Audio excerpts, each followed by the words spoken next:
গাজা পুড়ছে, চারপাশের ধ্বংস আর রক্তে শিশুর কান্না থেমে গেছে চিরতরে। পৃথিবীর সব দেশের নেতারা বলছে যুদ্ধ থামাও। জাতিসংঘ, ইউরোপীয় ইউনিয়ন, এমনকি আমেরিকার ভেতরেও শুরু হয়েছে চাপ। কিন্তু একজন মানুষ আছেন যিনি এখনো থামতে চান না। তিনি হলেন বেনিয়ামিন নেতানিয়াহু।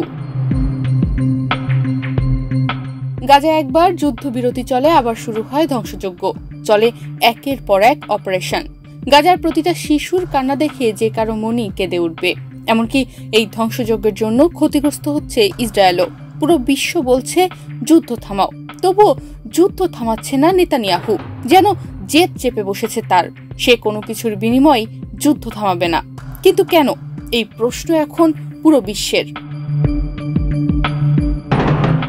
ইসরায়েলের প্রধানমন্ত্রী বেনিয়ামিন নেতানিয়াহু প্রতিনিয়ত বলছেন হামাসকে নির্মূল করতেই এই অভিযান, কিন্তু এক জরিপ বলছে ভিন্ন কথা। বিশেষজ্ঞরা বলছেন এই ধোঁয়ার আড়ালে আরো কিছু আছে।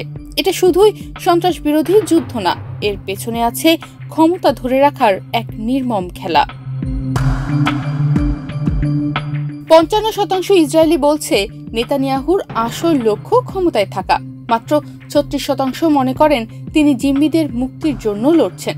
আর বাকি ৯% জানেই না তিনি আসলে কি চান। জিম্মিদের মুক্তির চেয়ে নিজের চেয়ারটাই যেন বেশি গুরুত্বপূর্ণ হয়ে উঠেছে তার কাছে। প্রশ্ন উঠছে, এই যুদ্ধ কি দীর্ঘায়িত করা হচ্ছে যাতে যুদ্ধকালীন জরুরি পরিস্থিতির অজুহাতে বাতিল করা যায় আগামী নির্বাচনের পরিকল্পনা? ইসরায়েলের ৫০% জনগণ মনে করেন নেতানিয়াহু সরকার আগামী নির্বাচন বাতিল করতেও পারেন।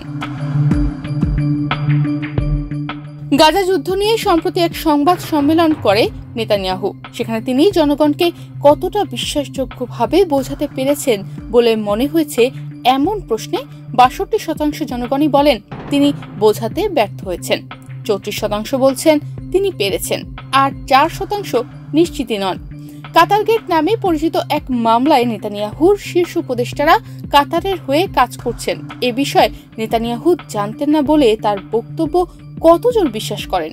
এই প্রশ্নে ৫৮% বলেন তারা বিশ্বাসই করেন না, ৩০% বলছেন বিশ্বাস করেন এবং ১২% এ বিষয়ে একদমই অনিশ্চিত। তবে জোট সরকারপন্থীদের মধ্যে ৫৮% নেতানিয়াহুকে বিশ্বাস করেন এবং ২৭% বিশ্বাস করেন না। পুরো পৃথিবী যখন যুদ্ধ থামাতে চায়, নেতানিয়াহু তখন যুদ্ধ চালিয়ে যাচ্ছেন। এটা কি শুধু হামাস ধ্বংসের লড়াই, নাকি নিজের বিচার এড়ানোর শেষ খেলা? নেতানিয়াহু মানুষ মারছে, তাই ইসরায়েল সহ পুরো বিশ্ব এখন বলছে আসলে কি সে দেশ বাঁচাতে চায়, নাকি এটা শুধুই নিজের চেয়ার ধরে রাখার নির্মম লড়াই? তনিমা রহমান, বাংলাদেশ প্রতিদিন।